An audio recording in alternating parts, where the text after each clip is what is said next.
시간 우리 믿음의 고백을 드림으로 말씀 앞에 나가도록 하겠습니다. 하나님 나를 사랑하신다. 하나님 내 인생에 크고 비밀한 계획을 가지고 계신다. 하나님 오늘도 나와 동행하셔서 그 계획을 이루어 주신다. 아멘. 그렇게 될 줄로 믿습니다. 아멘. 믿음의 여정을 걷는 성도에게 가장 어려운 문제가 있다면 아마도 그것은 고난의 문제가 아닐까 싶습니다. 고난의 상황이 되면 육체적인 고통도 힘들지만 가장 큰 문제는 신앙적인 고통이 극심히 되기 때문입니다. 많은 경우 우리는 고난의 상황이 되면 하나님의 선한 계획이 그 고난 안에 있다라고 믿는 것이 아니라 마치 하나님께서 나를 외면하셔서 그런 일을 당한다라고 생각하기 때문입니다. 그러다 보면 고난 때문에 믿음에 시험 들기도 하고 또 심한 경우에는 믿음에서 떠나는 일도 벌어지기도 합니다. 고난의 상황에서 우리가 반드시 기억할 것이 있다라고 생각을 합니다. 가장 먼저 기억할 것은 고난당하지 않는 사람은 없다는 것입니다. 당장은 나만 고난당하는 것 같지만 성경적으로 보면 모든 사람은 다 하나님의 크고 작은 고난 속에 있는 사람들입니다. 또 하나 기억할 것은 내 눈에는 고통스럽게만 느껴지는 그 고난 속에도 하나님의 선한 계획은 있다는 것입니다. 다만 내게 지금 그것이 깨달아지지 않을 뿐이고 언젠간 반드시 우리는 깨달게 될 겁니다. 하나님이 이러려고 나한테 이 고난 주셨구나. 그런 점에서 여러분, 우리가 고난당했다는 것이 하나님께서 나를 사랑하시지 않는다는 뜻도 아니고요, 또 내가 고난당하고 있기 때문에 내가 믿음이 없는 것도 아닙니다. 오히려 우리가 고난당하는 상황에서 우리에게 지혜가 없기 때문에 고난당함으로 시험을 당하는 것이죠. 오늘 잠언의 말씀은 이 고난의 상황이 우리에게 필요한 지혜가 있다라고 말을 합니다. 저는 이 지혜를 세 가지로 같이 한번만 나눠보려고 합니다. 잠언은 두 가정의 대비를 통하여서 고난의 상황에서 우리에게 필요한 지혜에 대해서 교훈을 시작을 합니다. 1절 말씀입니다. 마른 떡 한 조각만 있고도 화목한 것이 제육이 집에 가득하고도 다투는 것보다 나으느니라. 두 가정은 굉장한 큰 대비를 가지고 있습니다. 어떤 가정은 떡 한 조각만 가지고도 화목하지만 또 어떤 가정은 고기가 가득한데도 다투는 가정이라고 이렇게 대비가 되고 있습니다. 문자적으로 우리 성경에 제육이라고 번역된 단어는 고깃덩어리라는 뜻을 가지고 있는 것이 아니라 희생제물이라는 뜻을 가지고 있습니다. 그러니까 이 가정에 대비가 되고 있는 두 가정은 다 하나님께 제사 드리는 가정이고 하나님을 믿는 가정이라고 이해하시면 좋을 것 같습니다. 우리가 알다시피 성경 안에 5제사가 있어요. 5개 제사가 있는데 그 중에서 굉장히 눈에 띄는 제사 중에 하나가 화목제라는 것이 있습니다. 이 화목제가 왜 눈에 띄는가 하면 모든 제사는 다 하나님께 드리고 끝나는데 화목제는 드린 것 중에 일부를 돌려받습니다. 오늘 본문에 나오는 제육이 바로 그 제물입니다. 하나님께 풍성하게 드리고 나서 하나님께 돌려주세요. 왜 돌려주는가? 하나님과 화목한 제사를 드리고 있는 사람들이 집에 가서 가족과 같이 나누고 이웃과 나누면서 그 화목을 확인하게 하기 위해서 주시는 제사가 화목제물이에요. 그런 점에서 이 본문은 굉장히 아이러니입니다. 하나님과 화목하기 위해서 수많은 제물을 드렸는데 정작 그의 집에는 그 화목이 없다는 거예요. 그러면서 잠언의 저자가 우리에게 주는 교훈이 있어요. 대비를 하면서 이렇게 말을 하는 것입니다. 비록 마른 떡 하나밖에 없지만 화목하다면 이 가정은 실패한 가정 아니고, 풍성한 걸 가지고 있을지라도 그 가정이 다투고 있다면 이 가정은 실패한 가정이다. 이것이 오늘 보면서 첫 번째 메시지입니다. 오늘 본문이 우리에게 주는 첫 번째 교훈이 있다면 외적인 환경이 믿음의 성공과 실패를 말해주지 않는다는 거예요. 가난하기 때문에 실패한 거 아니고 부유하기 때문에 성공한 거 절대로 아니라는 것입니다. 상황적으로 놓고 보면 믿음이 있음에도 불구하고 가난한 상황이라면 하나님께 영광 돌리기가 참 어렵죠. 왜냐하면 대부분의 사람들은 가난하면 실패한 사람이라고 생각을 합니다. 그러니까 실패한 사람이 어떻게 하나님께 영광 돌리겠어요? 근데 여기에 반전이 있어요. 마른 떡 한 조각밖에 없는데도 그 가정이 서로를 향해서 원망하는 것이 아니라 서로에게 화목한다면 이 가정 안에는 하나님이 계시고 믿음이 역사한다고밖에 해석할 수가 없어요. 왜냐하면 이 상황은 믿음이 환경을 이긴 거예요. 통상적으로 가난하면 부모 같은 경우는 하나님께서 왜 나한테 재물을 안 주시나 원망해야 되고요, 자녀들이라면 내가 왜 이 가정에 태어났나 하고 하나님께도 원망해야 되는데, 놀랍게도 떡을 가지고서 남편은 아내한테 먹으라고 그러고 아내는 남편한테 먹으라고 그러고 서로 못 먹으니까 그러면 성장기에 있는 자녀한테 주자고 그러고, 자녀는 아빠가 일하러 가니까 아빠 먹으라고 그러고 다시 아빠한테 엄마 먹으라고 그러고, 분명히 한 조각을 가지고 싸워야 될 것 같은 가정 안에서 화목이 이루어지고 있다면 그 가정에 하나님이 없을 수가 없죠. 믿음이 환경을 이기고 있는 겁니다. 그래서 하나님 영광 받으세요. 상대적으로 또 다른 가정은 엄청나게 부유합니다. 여러분, 부유한 사람이 하나님께 영광 돌리는 거 쉬워요. 왜냐하면 이렇게 말할 수 있잖아요. 하나님이 우리에게 복을 주셨다고. 그럼 사람들이 참 부럽다 이럴 텐데 내면을 들어가 보니까 그 많은 재물이 있는데 한결같이 싸우더라. 그럼 어떤 일이 벌어집니까? 믿음도 어쩔 수 없네 이럴 거예요. 왜냐하면 교회 바깥에 있는 사람들도요, 부자가 되면 다 싸워요. 부자 중에 안 싸우는 사람은 없어요. 그러니까 그들이 말할 거예요. 니들도 똑같구나. 내 아는 사람들도 돈이 생기더니만 그렇게 싸우더니 믿는다고 말하는 너희들도 그렇게 싸우는 거 보니까 네가 믿는 하나님은 없구나. 부유하지만 다투면 하나님 영광이 안 되는 거예요. 그래서 왜냐하면 이 사람들은 환경이 믿음을 이겨버리는 거니까. 그렇게 믿음이 있다고 그랬는데 돈이 생기더니만 폭삭 무너진다면 절대적으로 영광이 되지 않습니다. 그런 점에서 가난함 자체가 그 사람이 실패했다는 거 말하는 거 아니에요. 또 반대로 부유하기 때문에 그 사람이 믿음 안에 성공하고 있다는 건 그것도 아니에요. 오히려 거꾸로 해요. 가난하지만 화목하면 그 믿음은 살아있어요. 하나님 영광이 돼요. 부유하지만 다투고 있다면 그 믿음은 죽은 거예요. 하나님 앞에 믿음이 실패한 거예요. 한 가정이 어떤 환경에 놓여 있는가가 중요한 것이 아니라 하나님이 그 가정에서 어떤 가정을 만들고 있는가, 화목한 가정인가, 다투는 가정인가, 이게 더 중요하다고 말한 다음에 이번에는 당시 문화 속에 있는 계급적인 또는 신분제적인 모습에 대한 교훈을 줍니다. 본문 말씀 2절입니다. 슬기로운 종은 부끄러운 짓을 하는 주인의 아들을 다스리겠고 또 형제들 중에서 유업을 나누어 얻으리라. 고대 사회에서 한 사람의 성공에서 가장 중요한 건 태어날 때 가졌던 신분입니다. 우리가 알다시피 신부제 사회에서는요, 태어난 사람의 신분이 평생 유지가 되는 게 대부분이에요. 종으로 태어나면 아무리 유능해도 끝까지 종이고요, 자유자로 태어나면 끝까지 자유자예요. 그러니까 누군가가 종으로 태어났다면 그의 인생은 비천할 수밖에 없고 소망이 없다고 봐야 돼요. 오늘 본문은 두 사람에 대한 대조가 있습니다. 한 사람은 똑같은 집에서 주인의 아들로 태어났어요. 근데 또 한 사람은 똑같은 날에 태어났는데 종의 아들로 태어났어요. 신분제 사회에서는 누가 더 존귀합니까? 주인의 아들이 더 존귀해요. 당연히 미래적으로 이 아들이 이 종을 다스리는 것이 너무나도 당연한데 안타까운 건 반대 일이 벌어진다는 거. 왜냐하면 주인의 아들로 태어났는데 이 아들이 어떻게 한다고요? 아버지에게 부끄러움을 끼쳐요. 망나니로 크고 있다는 거예요. 상대적으로 종의 아들로 태어난 이 아이가 하나님을 경외함으로 슬기로운 일을 해요. 그랬더니 주인이 어떻게 한다고요? 이 망나니로 크고 있는 아들이 아니라 자기 집에서 슬기롭게 다스리고 있는 그 아들을 그 종을 지극히 높여서 자기 아들을 다스리게 한다는 거예요. 그리고 형제들 중에서 유업을 있는 사람이 되게 한다. 그런 점에서 여러분, 우리가 신분적으로 비천한 상황이 있다고 그 사람이 실패한 사람은 아닙니다. 오히려 가장 중요한 건 무엇입니까? 그 사람 안에 하나님이 계시느냐 계시지 않느냐는 거예요. 하나님이 계시는 사람은 지혜롭게 살 것이고 하나님이 없는 사람은 망나니처럼 살 거라는 거예요. 신앙의 관점에서 더 좋은 환경에 태어나는 건 나쁜 건 아닙니다. 근데 더 좋은 환경에 태어났기 때문에 하나님이 그를 더 사랑한다고 말할 수는 없어요. 왜냐하면 오늘 본문 잘 읽어보시면 이 사람이 더 좋은 환경에 태어났기 때문에 아빠 믿고 게으르게 살아요. 부자이기 때문에 게으르게 산다면 이거 실패한 거라는 거예요. 상대적으로 내가 비천한 신분에 태어나서 내 부모를 의지할 수가 없어요. 그럼 의지할 대상이 누구밖에 없습니까? 하나님밖에 없고 하나님밖에 없기 때문에 하나님 붙잡고 간절하게 또 최선을 다해서 산다면 이 사람에게 가난은요, 이 사람을 강하게 만들어주는 통로가 돼요. 뭐가 더 복입니까? 뭐가 더 성공입니까? 부자가 돼서 나태한 게 성공입니까? 가난하기 때문에 최선을 다하고 열정적으로 사는 게 복입니까? 그래서 하나님 물어보시는 거예요. 뭐가 진짜 성공이고 뭐가 진짜 실패냐는 거예요. 객관적으로 보면 마른 떡 하나를 가지고 화목하는 건 정말 쉽지가 않습니다. 왜냐하면 이렇게 가난한 사람들을 대부분의 사람들은 실패한 사람 취급해요. 실패했으니까 가난하지. 근데 세상적으로 보면 이 사람들만 실패한 사람은 아니에요. 무능한 부모 밑에서 태어난 자녀들도 그냥 동시에 실패한처럼 보일 수밖에 없어요. 그래서 사람들은 가난하거나 비천하면 소망이 없다고들 말을 해요. 근데 하나님이 뭐라고 말씀하시는가? 과연 그러냐는 거예요. 가난하기 때문에 비천한 부모를 두고 있기 때문에 그의 인생에 소망이 없는가? 그렇지 않다. 왜냐하면 적어도 우리가 하나님 믿는 사람이라면 우리는 우리 개인의 가능성으로 살지 않습니다. 만약에 우리 인생에 하나님 없다면 우리는 우리 가능성밖에 없어요. 가난하면 끝이에요. 비천한 신분이면 끝이에요. 그런데 우리 삶에 하나님의 가능성이 있다면 다른 이야기가 돼요. 이제는 우리가 우리의 가능성에 갇힐 필요가 없어요. 하나님의 가능성이 연결이 돼서 하나님이 주시는 걸 먹을 거예요.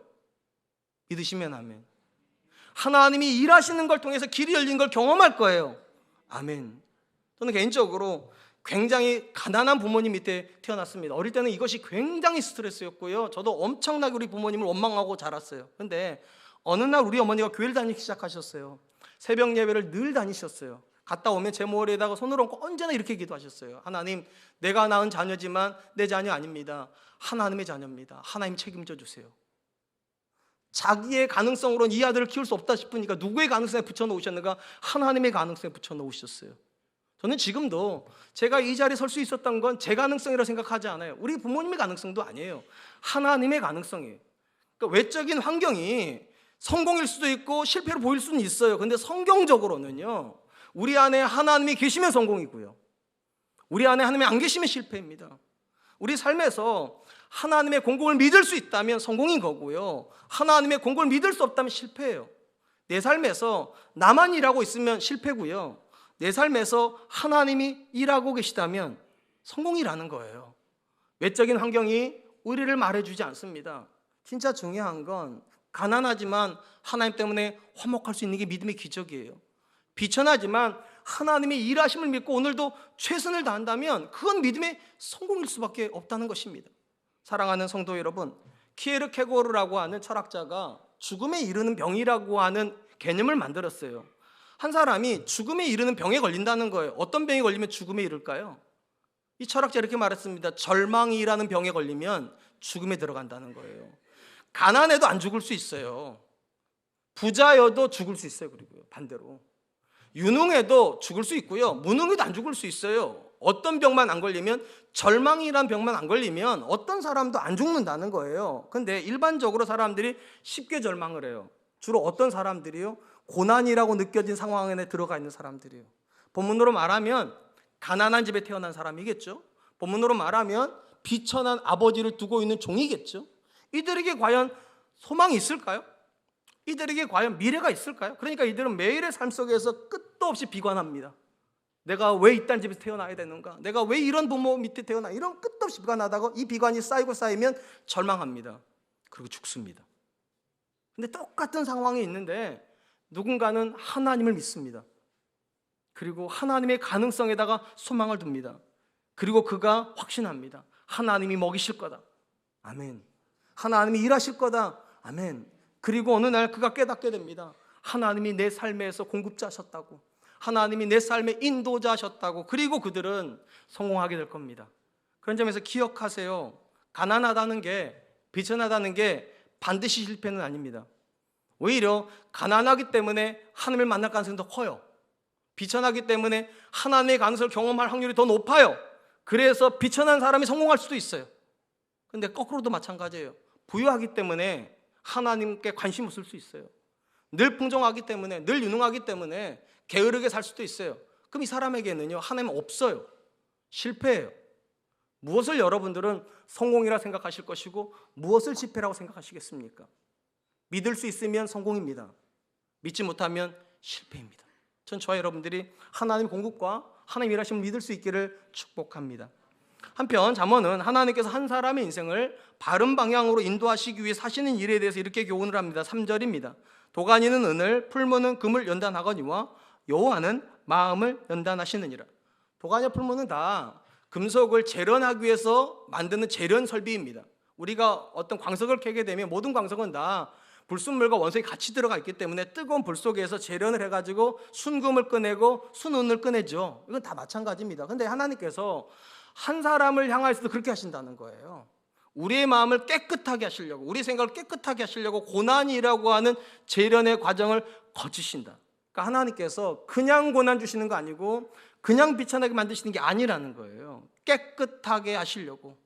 오늘 본문에서 우리가 두 번째로 배우는 교훈이 있다면 하나님의 연단을 거절하는 순간 인생은 망한다는 겁니다. 하나님의 연단을 피해가는 순간 인생은 실패를 향하여 간다. 잠언은 하나님의 연단을 피하여 가서 망가진 인생의 전형을 이렇게 기록을 합니다. 17장 4절입니다. 악을 행하는 자는 사악한 입술이 하는 말을 잘 듣고 거짓말하는 자는 악한 혀가 하는 말에 귀를 기울이느니라. 하나님의 연단을 거절하면 어떤 사람이 되는가? 두 종류의 사람이 되는데요. 악을 행하는 사람과 거짓말하는 사람이요. 그러니까 악을 행한다는 것은 하나님의 연단을 거절했다는 거고, 거짓말을 하고 있다는 것도 하나님의 연단을 거절한 거라는 거예요. 그럼 왜 이들은 그렇게 하나님의 연단을 안 받았다고 악한 사람이 될까요? 왜 하나님의 연단을 안 받았다고 거짓말하는 사람이 될까요? 거기 잘 보세요.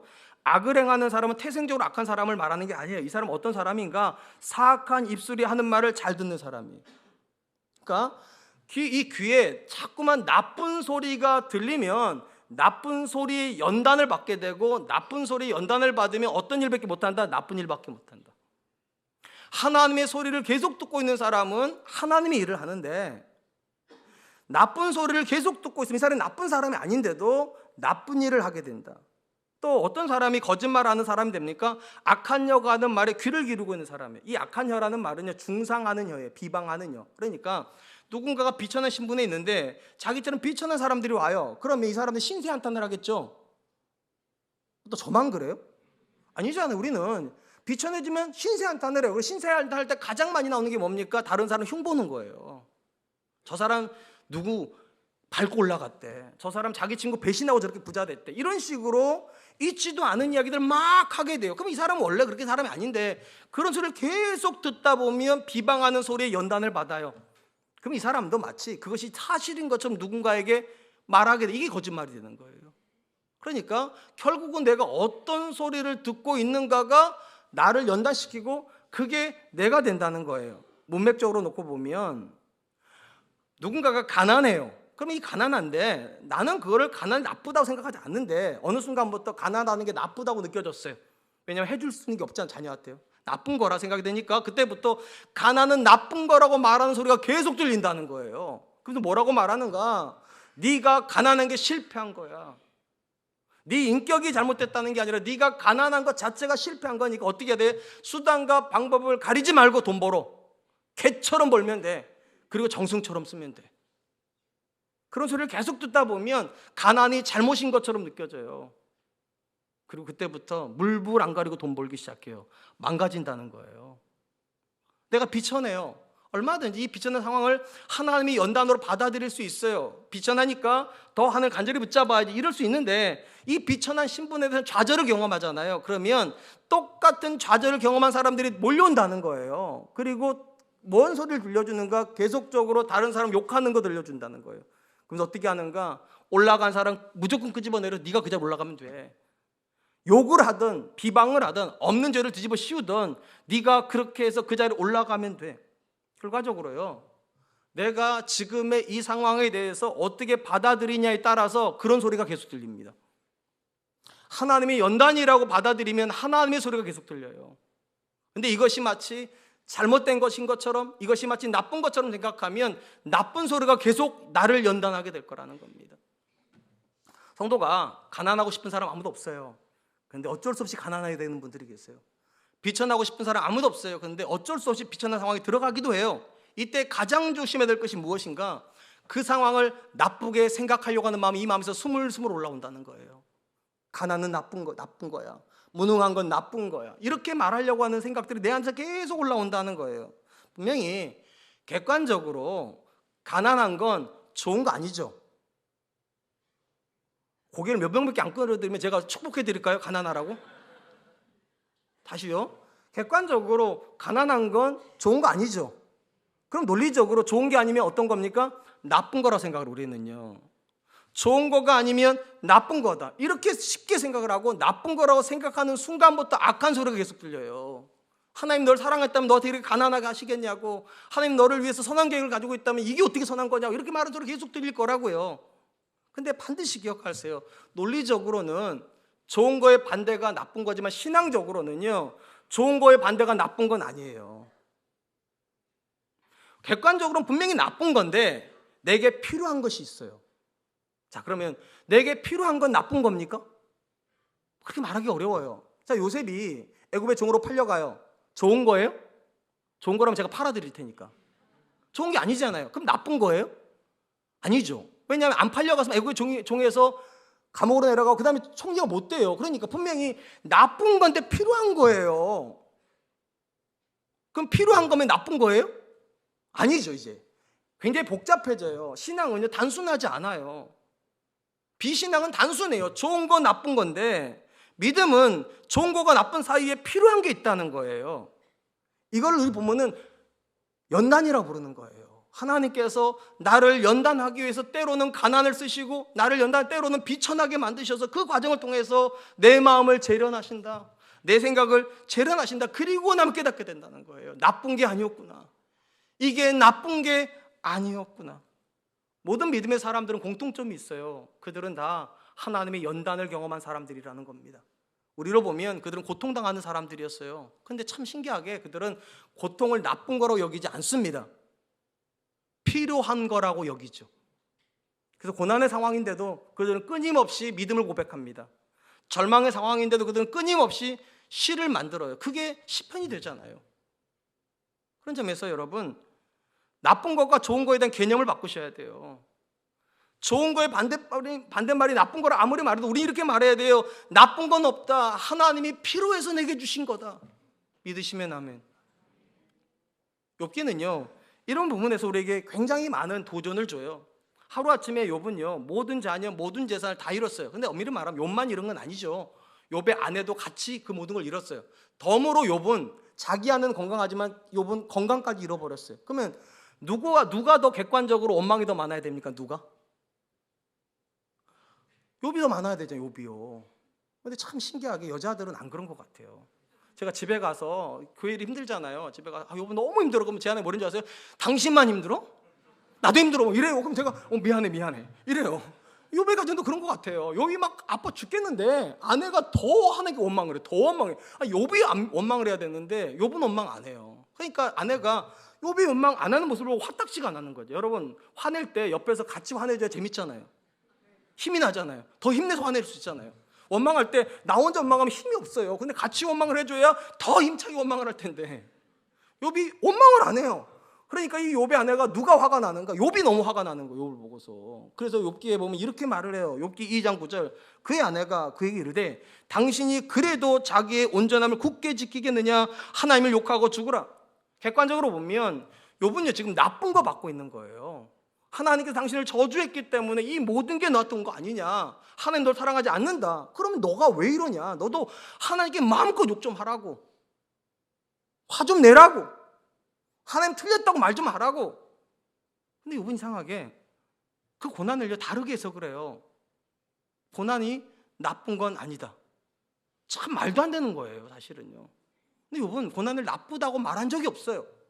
그렇기 때문에 그가 고난을 어떻게 인식한다고 말을 하는가? 욥기 23장 10절. 그러나 내가 가는 길을 그가 아시나니 그가 나를 단련하신 후에는 내가 순금같이 되어 나오리라. 욥은 자기가 당하는 모든 고난을 뭐라고 인식하고 있다고? 단련, 연단, 재련. 하나님께서 지금 나를 다듬기 위해서, 빚어주기 위해서 사람들은 나쁘다고 말하는 그 상황 속에서 나를 두신다는 거예요. 근데 하나님이 계시는데 어떻게 나쁘냐는 거예요. 이게 하나님이 계시는데, 하나님이 없다면 나쁜 걸 텐데 하나님이 그 과정을 쓰신다면 내게 필요한 거다. 내게 필요한 거다. 여러분의 가정 안에 정말 나빠 보이는 남편 있어요. 정말 나빠 보이는 아내 있을 수 있어요. 제 마음에, 여러분 마음에 막 끊임없이 힘들게 만드는 자녀 있을 수 있어요. 그런데 우리는 이렇게 생각을 한다는 거죠. 그게 나쁘다고 그렇게 생각하지만 성경적으로 말하면 그 남편 나쁜 사람 아니에요. 여러분들에게 필요한 남편인 거지. 그 아내 나쁜 여자 아니에요. 여러분들에게 필요한 아내인 거지. 그 자녀 나쁜 자녀 아니에요. 내게 필요한 자녀인 거지. 그 자녀를 통해서, 그 남편을 통해서, 그 아내를 통해서 나를 빚으시려고 하는 하나님의 선한 뜻이 그 안에 있다. 그러면 무엇이 실패입니까? 객관적인 상황이 나쁜 게 실패입니까? 아니에요. 나빠 보이는 객관적인 상황을 나쁘게 인식하는 내가 실패예요. 뭐가 성공입니까? 나쁜 상황을 필요한 상황으로 받아들이는 믿음이 성공인 거예요. 반드시 기억하세요. 나쁜 건 없어요. 필요한 것만 있어요. 사랑하는 성도 여러분, 우리는 늘 이분법에 너무 익숙해요. 좋은 사람, 나쁜 사람, 좋은 거, 나쁜 거, 유리한 거, 불리한 거. 이건 신앙의 눈이 없기 때문인 거예요. 신앙의 눈은 엄밀히 말하면 좋고 나쁨이 없어야 돼요. 왜냐하면 하나님은 모든 것을 합력하여 선으로 이루신다면 좋은 것만 좋은 겁니까? 합력하여 선이 되는데 나쁜 건 나쁜 겁니까? 아니잖아요. 모든 것이 합력하여 선이 된다면 모든 것은 다 필요한 거라는 거죠. 좋은 것도 필요해서 좋게 하시는 거예요. 나쁜 것도 필요해서 내게 주신 거죠. 때로는 일이 잘 될 거예요. 왜 잘 되게 하십니까? 힘 받으라고 위로해 주시는 거예요. 거봐, 네가 잘 믿으니까 내가 너한테 복을 주잖아. 때로는 힘든 상황을 지나가실 거예요. 왜 힘들게 하실까요? 더 단단해지라고. 하나님 내 믿음을 더 키우시려고 나한테 이런 고난을 주시는군요. 근데 예전에 우리 믿음의 조상들은 어려움을 당하면 어떻게 해서 그랬습니까? 이번에는 뭐 더 좋은 거 주시려고 이러시나 나한테. 믿으십니까? 환경이 또는 여러분의 비천한 신분이 실패는 아니에요. 나빠 보이는 상황이 실패는 아니에요. 다시 말씀드릴게요. 나빠 보이는 상황을 나쁘다고 단정짓는 우리의 마음이 실패예요. 얼마든지 욥처럼 말할 수 있어요. 나의 가는 길을 오직 그가 아시나니 그가 나를 단련하신다. 이 단련의 시간이 지나고 나면 반드시 순금같이 되어 나온다. 전 저와 여러분들이 이 믿음의 고백할 수 있기를 축복합니다. 마지막으로 잠언은 가정 안에서 각 존재들이 서로에게 어떤 의미가 되어야 되는지를 이렇게 교훈을 합니다. 6절입니다. 손자는 노인의 면류관이요 아비는 자식의 영환이라. 우리 성경에 손자라고 번역된 단어의 정확한 뜻은요, 자식들의 자식들입니다. 그걸 어떻게 번역하면 대부분 많은 민족이라고 번역을 합니다. 근데 이게 왜 노인한테 면류관이 되는가? 우리가 알다시피 고대 사회는 다 농경 사회잖아요. 농경 사회에서 가장 중요한 건 인력입니다. 그러니까 일꾼이 많으면 농사를 더 많이 지을 수 있잖아요. 그래서 과거의 농경사회 집단은 대부분 자녀를 10명씩 막 낳았잖아요. 그죠? 우리 할아버지도 10명의 자녀가 있으셨어요. 저희만 그래요? 여러분 집도 다 그러시잖아요. 뭐 6순위, 7순위, 8순위 이름 짓기 힘드니까 9순위, 10순위 막 이렇게 그렇잖아요. 8순위 막 이렇게 짓고. 그러니까 농경사회는 다 그래요. 뭐가 복이냐? 자식이 많이 태어나는 게 복이에요. 그래서 하나님께서 아브라함에게 복을 주실 때 뭐라고 말합니까? 내가 네 자녀를 바다의 모래가 같이 하늘의 별과 같이 많아지게 하겠다고. 그게 복의 내용이에요. 그러니까 객관적으로 보면 자녀들이 많다는 이야기 복 받았다는 거잖아요. 그죠? 네, 그런 거예요. 근데 이 부분을요 우리가 연단이라는 문맥에서 읽어야 돼요. 왜냐하면 지금까지 계속 연단에 대한 이야기를 했잖아요. 연단에 대한 이야기를. 단순히 자녀가 많이 태어나는 것이 연단은 아니잖아요. 그럼 이 연단의 본문에서 할아버지에게, 이 노인에게 손자는 어떤 의미를 가질까를 생각을 해봐야 돼요. 자, 이 할아버지는 하나님께 연단받은 사람이에요. 그래서 매 순간 하나님 앞에 나쁜 건 없다, 필요한 것만 내게 주신다, 단순히 내 눈에는 나빠 보일지 모르지만 모든 것들은 합력하여 선이 된다 하면서 자기 인격을 끊임없이 빚었어요. 자, 이 사람이 자기 인격을 끊임없이 빚으면 어떤 일이 벌어질까요? 언어가 달라집니다. 언어가 달라져요. 자녀를 바라보는 시선이 달라져요. 따뜻해져요. 마음이 온유해지기 시작해요. 자, 그러면 아버지가 하나님의 연단 속에서 그렇게 끊임없이 변화되고 있으면 자녀가 아버지가 변화되는 걸 알까요, 모를까요? 모르면 사람이 아니에요. 모를 수가 없어요. 왜냐하면 우리 아버지가 예전에는 화를 냈어야 되는데, 예전에는 어떤 상황이 되면 굉장한 분노를 표출해야 되는데 억제하고 있다는 걸 자녀가 느낀단 말이에요. 그러면서 그 자녀가 부모에 대한 태도가 같이 달라집니다. 아버지가 달라지기 시작했는데, 분명히 아버지의 언어가 달라졌고 아버지의 태도가 달라졌고 아버지의 마음이 달라졌는데, 그 결실이 어디서 맺어지는가? 자녀들에게 맺혀집니다. 자녀들이 좋아져요. 근데 궁금하잖아요. 내 자녀가 얼만큼 좋아졌는지 궁금하지 않으세요? 그럼 내 자녀가 얼만큼 좋아졌는지 어떻게 합니까? 그 자녀가 자식을 낳아보면 알아요. 열매로 알지냐? 아니에요. 열매로 알지니라. 이 나무가 얼마나 좋은 나무인지 그 자녀가 자녀를 낳으면 말이죠. 그러니까 노인에게 손주는요, 내가 내 자식이 얼마나 잘 키웠는지를 확인하는 현장이에요. 내가 정말로 하나님께 연단을 잘 받아서 내 자녀를 잘 키웠다면 그 자녀가 낳은 자녀들은 무조건 좋아야 되는 거예요. 그래서 연단을 잘 받은 이 노인에게 정말 좋은 인격과 정말 좋은 신을 가지고 있는 손주들은 면류관이 될 수밖에 없어요. 내가 내 자식을 잘 키웠구나. 하나님께서 나를 빚으셔서 내 자녀를 존귀케 만들어 주시더니 그 존귀한 자녀가 나한테 정말 생명과 같은 손주들을 낳아 주었구나. 바로 이어서 나오는 고백이 뭡니까? 아비들은 자식의 영환이라. 이 영화란 말이 영광이라는 거예요. 자랑이라는 거예요. 아버지가 하나님의 연단을 받아요. 변화돼요. 그러면 자식이 어떤 생각을 할까요? 내가 내 아버지의 자식을 태어나는 게 너무 좋다. 우리 아버지가 변하는 모습을 보는 게 내가 너무 좋다. 사람이 변할 수 있다는 거, 하나님이 한 사람을 일할 수 있다는 걸 우리 아버지가 나한테 보여주고 있으니까 그건 너무나도 자랑스러운 거 아니에요? 그럼 닮고 싶겠죠. 닮고 싶겠죠. 그러면 그 자녀가 자녀를 낳으면 그 자녀가 어떤 자녀가 됩니까? 노인의 멸류관이 되는 자녀가 되지 않겠냐고. 이건 다 연결된 거예요. 본문에서 우리가 마지막으로 배우는 교훈이 있어요. 하나님의 연단을 받은 존재는 존귀한 사람이 되고요, 존귀한 사람은 자녀들에게 축복이 됩니다. 하나님의 연단을 받는 사람은 존귀한 사람으로 빚어지고 존귀한 사람들은 자녀들에게 축복이 됩니다. 오늘 본문 말씀 7절입니다. 지나친 말, 밑줄 그어놓으세요. 지나친 말을 하는 것도 미련한 자에게 합당하지 아니하거든 하물며 거짓말하는 것이 존귀한 자에게 합당하겠느냐. 자, 지나친 말이라는 말의 정확한 문자적인 뜻은 거만한 말이에요. 근데 우리 번역이 훨씬 좋아요. 지나쳐간 말. 이 지나친 말을 누가 하는가? 거기 보니까 미련한 사람이 합니다. 이 본문이 연단의 본문이라 말씀드렸잖아요. 그럼 미련한 사람은 어떤 사람입니까? 연단 안 받은 사람이에요. 자기 멋대로 산 사람이에요. 태어난 성격을 끝까지 유지한 사람이에요. 이 사람이 나이가 들었어요. 자기 자녀한테 어떤 말을 하려고 그래요. 자, 얘야, 너 애를 그렇게 키우면 되냐?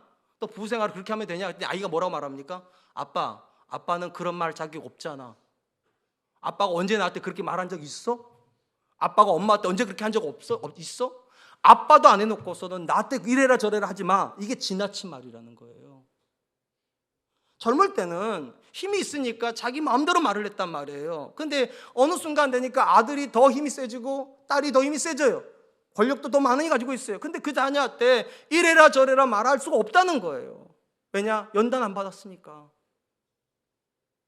연단을 받아서 부모가 자기의 성품을 변화시키고 언어를 변화시키고 관계를 변화시켰다면 자녀가 알아요. 우리 아버지가 어떻게 살아왔는지를. 그러니까 그 아버지가 말을 하면 우리 아버지는 자격이 있어. 그런 말을 할 자격이 있어. 언젠가 저희 큰아들이 저한테 그런 얘기를 하더라고요. 아빠, 다른 사람이 아빠 같은 말을 했으면 내가 안 들었을 텐데 아빠는 자격이 있으니까 내가 들을게. 저한테 그러더라고요. 자녀들은요, 아빠니까 듣지 않아요. 남편이니까 듣지 않아요. 자격이 있는 사람이 자격 있는 말을 해야 들어요. 본문에 나오는 지나친 말은요, 자격 없는 사람이 마치 존경받는 사람 해야 될 것 같은 말을 하는 거예요.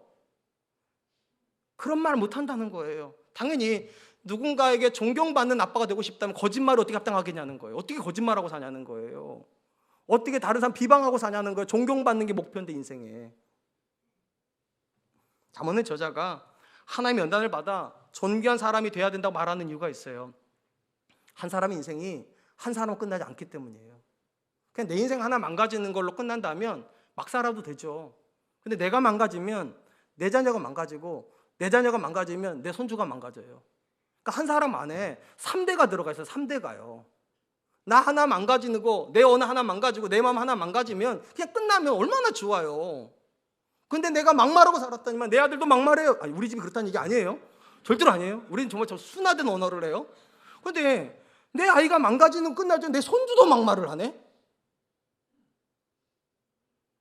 잠언이 우리 때 하는 말이 그거예요. 끔찍하지 않냐는 거예요. 끔찍하지 않냐고. 하나님 앞에 연단을 받았다면 내 언어가 바뀔 텐데, 내가 자녀를 대하는 태도가 바뀔 텐데, 그럼 그 자녀가 느끼는 게 있을 텐데, 그럼 그 자녀가 자기 자녀한테 어떻게 함부로 하겠냐는 거예요. 자기가 그런 데서 받은 적이 없는데. 그리고 심지어 아버지가 자기한테 얘야 그렇게 하는 거 너무 과하다 하면 아빠 미안해요. 나도 모르게 순간 욱했네. 아빠 앞에 이런 모습 보여서 너무 미안해요. 아빠 나한테 이러지 않았는데. 이러면서 성경을 바꾸지 않겠냐는 거예요. 분명히 말씀드릴게요. 여러분, 우리가 자녀한테 많은 돈을 못 물려주는 게 실패라고도 많이 생각들을 해요. 그건 실패 아니에요. 얼마든지 그럴 수 있어요. 근데 그 자녀에게 좋은 인격을 못 물려주는 건 실패예요. 적어도 우리가 하나님을 믿는 사람인데, 하나님을 아는 사람인데 내 자녀에게 함부로 하는 건 그건 실패예요. 그거는. 그러니까 여러분 생각하세요. 외적인 환경 잘 만들어주고 아이가 원하는 거 다 해주고 내가 죽을 때 이 모든 거 다 네 거야 라고 말하는 게 과연 그게 성공일까요? 아니면 자녀가 아빠는 그런 말 할 자격이 있어요. 나는 아빠 보고서 컸잖아. 난 엄마 보고 컸잖아. 엄마가 어떻게 말하는 거 내가 다 하는데 나는 항상 두려웠어. 엄마 같은 엄마 못 될까 봐. 아빠 같은 아빠 못 될까 봐. 내가 가장 존경하는 사람이 내 아빠인데 내가 난 내 아빠처럼 살지 못할까 봐. 난 그게 가장 두려웠어. 그러고 살아야 되지 않냐는 거예요. 그래서 잠언이 말하는 게 그거예요. 연단 받으라고. 고난의 상황에서 내가 고난을 어떻게 통과해 가는지 내 자식을 보게 하라고. 그 어려운 상황을 통해서 내 성품이 어떻게 빚어지는 걸 내 자녀가 보게 하라고. 왜냐하면 그 자녀도 분명히 어느 시점 되면 그 고난을 지나가야 되거든요. 그 연단을 지나가야 되거든요. 내가 부부생활 하는 것처럼 내 자녀도 부부생활 해야 되거든요. 봐야 된다는 거예요. 봐야 된다고. 아빠 인생에서, 엄마 인생에서 하나님을 봐야 된다고. 그래야 3대가 달라진다고. 뭐가 실패입니까? 자녀에게 존경받지 못하는 게 실패입니다. 신앙적으로 자녀에게 인정받지 못하는 게 실패입니다. 이거는 누구나 공평해요. 능력이 없어도 괜찮고요. 돈을 많이 못 벌어도 괜찮아요. 근데 신앙은 공평하잖아요. 누구나 믿을 수 있잖아요. 스스로 한번 물어보시기 바랍니다. 여러분들은 자녀에게 존경받고 있습니까? 사랑하는 성도 여러분, 제가 성경에서 가장 사랑하는 표현이 뭔지 아세요? 아브라함의 하나님, 이삭의 하나님, 야곱의 하나님이란 표현이에요. 이 말을 읽을 때마다 너무 가슴이 뛰어요. 너무 많이 두려워요. 왜냐하면 믿음이 어떻게 전수되는가를 보여주기 때문이에요. 믿음은 인격으로 전수가 돼요. 아브라함이 하나님 앞에 하나님 인정할 만큼의 연단을 받잖아요. 그리고 하나님께서 내가 이제야 나를 경외하지 알겠다 말할 만큼 인정을 받으니까 이 아브라함 하나님이 누구의 하나님 된 줄 아세요? 이삭의 하나님 돼요. 내 아버지 아브라함의 하나님이시여, 이렇게 기도해요. 내 아버지 아브라함의 하나님, 이삭이 만난 하나님이에요. 그리고 이 이삭이 아브라함처럼 똑같이 연단을 받자 그 아들인 야곱이 뭐라 기도한 줄 아세요? 내 할아버지 아브라함, 내 아버지 이삭의 하나님, 내가 믿는 하나님. 그렇게 전수가 돼요. 지식으로 전수가 되지 않아요. 내가 믿는 하나님이 내 자녀의 하나님 되는 것이 성공이에요. 나는 믿는데, 나는 엄마가 믿는 하나님이라면, 아빠가 믿는 하나님이라면 난 안 믿어. 아빠가 다니는 교회라면 난 절대로 내 며느리랑 같이 못 가. 내 아내랑은 부끄러워서 못 가. 그 실패예요. 한번 여쭤볼게요. 여러분이 있는 곳에 여러분의 자녀는 오고 싶어 합니까? 여러분이 다니는 교회에 여러분의 자녀는 다니고 싶어 합니까? 여러분이 믿는 하나님을 여러분의 자녀도 경외함으로 믿으려고 합니까? 성공하신 거예요. 돈을 많이 버는 게 성공이 아니라 존경받는 거예요. 존귀케 되는 거예요. 자녀에게 영광이 되는 거예요. 난 아빠 같은 아빠의 아들인 게 참 좋았고, 난 엄마 같은 엄마의 딸인 게 참 좋았다고. 그리고 나는 내 아이에게도 그렇게 해주고 싶다고. 아빠 같은 아빠 되고 싶고, 엄마 같은 엄마 되고 싶다고. 성공한 거예요. 이제 말씀을 맺으려고 합니다. 하나님 성도의 삶에 때로는 고난을 주십니다. 왜 주시는가? 연단하시려고요. 우리를 더 좋은 인격으로 빚어주시려고. 이 연단을 잘 지나가려면 3가지의 지혜가 필요하대요. 첫 번째, 외적인 환경이 믿음의 성공과 실패를 가르지 않는다. 오히려 그 환경을 믿음이 이겨야 가난하지만 행복할 수 있어야 돼요. 성공했지만 교만하지 않아야 돼요. 그래야 그게 성공이에요. 두 번째, 하나님의 연단을 부정하는 인생은 망가진다. 하나님께서 좋은 거 안 주셨다고 나쁜 거라고 말하는 건 망가진 거예요. 나쁜 건 없어요. 필요한 것만 있어요. 하나님이 나한테 필요해서 이 모든 상황을 주신 거지. 그럼 안 망가져요. 마지막 3번째, 내 인생이 망가지면 3대가 망가집니다. 내가 존귀케 돼야 되는 이유가 거기 있어요. 내 언어가, 내 마음이, 내 인격이 존귀케 돼야 되는 건 나 때문만은 아니에요. 내 자녀들의 자녀들까지 내 인생 안에 들어가 있으니까. 그러므로 저는 저와 여러분들이 하나님이 빚어주신 인생 살 수 있기를 축복합니다. 하나님이 연단하실 때 기쁨으로 받아들일 수 있기를 축복합니다. 제가 기도하도록 하겠습니다. 사랑이 많으신 하나님 감사합니다. 오늘 우리가 하나님의 말씀 앞에 섰습니다. 우리가 원하지 않는 환경을 만날 때도 있고, 우리가 원하지 않는 지점에 내려갈 때도 있지만, 그 모든 상황을 통하여 하나님 나를 연단하고 계심을 인정하는 사람들 될 수 있도록 주님 도와주시옵소서. 우리에게 3가지 지혜를 더하여 주시옵소서. 내가 가난하기 때문에 실패한 것도 아니고, 부자가 되기 때문에 성공한 것도 아니라, 그 환경 속에서 내 믿음이 얼마나 살아있는가가 성공과 실패를 가른다고 하셨사오니, 가난해도 절망하지 않게 하여 주시고, 부자가 돼도 교만하지 않는 사람들 될 수 있도록 주님 도와주시옵소서. 또한 바라고 원합니다. 우리에게 좋은 것만 오진 않기 때문에 때로는 객관적으로 나쁜 것을 만날 때도 있겠지만, 그때에도 하나님이 내게 나쁜 걸 주셨다가 말하는 것이 아니라 필요한 거 주셨다, 하나님이 나를 연단하고 계신다라고 믿음으로 말씀의 연단을 받는 사람들 될 수 있도록 주님 도와주시옵소서. 마지막으로 구합니다. 하나님, 내가 하나님의 연단을 거부하는 순간 내 인생만 망가지는 것이 아니라 내 자녀 그리고 그 자녀의 자녀들까지 망가진다 하셨사오니 하나님, 나만을 위해서가 아니라 내 자녀와 그 손주들을 위해서라도 하나님 내 인격을 빚어줄 수 있도록 하나님 앞에 나를 내놓는 사람들 되게 하여 주시옵소서. 말씀으로 나를 빚어주시옵소서. 내 생각과 내 언어와 내 마음을 빚어주셔서 존귀한 사람, 자녀에게 영광이 되는 사람 될 수 있도록 주님 축복하여 주시옵소서. 그렇게 인도하실 줄 믿고 감사드리오며, 지금은 우리 주 예수 그리스도의 은혜와 하나님의 사랑하심과 성령님의 함께하심이 고난의 상황을 나쁜 상황이 아니라 하나님이 나를 연단하신 상황이라고 믿고 모든 상황에서 하나님의 연단 속에서 존귀한 사람이 되겠다고 작정하고 돌아가는 우리 사랑과 은혜께 귀한 성도님들과 저들의 가정과 사랑하는 자녀들과 경영하는 모든 일들 위해, 그리고 사랑과 은혜교회와 이 나라의 민족과 열방 위에 지금으로부터 영원토록 함께 하시기를 축원하옵나이다. 아멘.